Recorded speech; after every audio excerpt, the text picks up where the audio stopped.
parang si Kuya Kevin.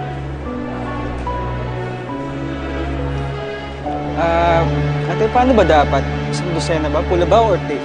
Or tulips or roses? Depende po yan sa gusto niyong sabihin. Paano ang sabihin ko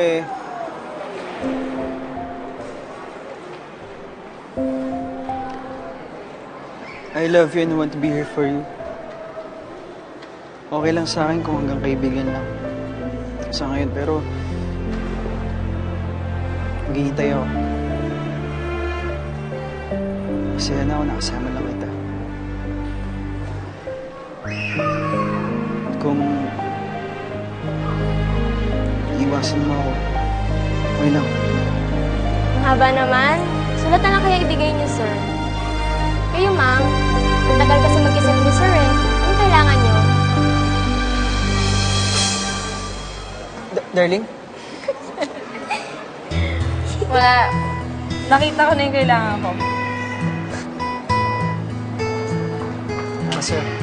Kuya Kevin, may gusto ka pala kay Ate Darling.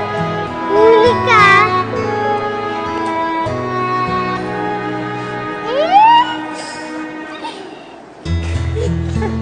Para sa'yo yan. Pero sa bango Bango. Sobra.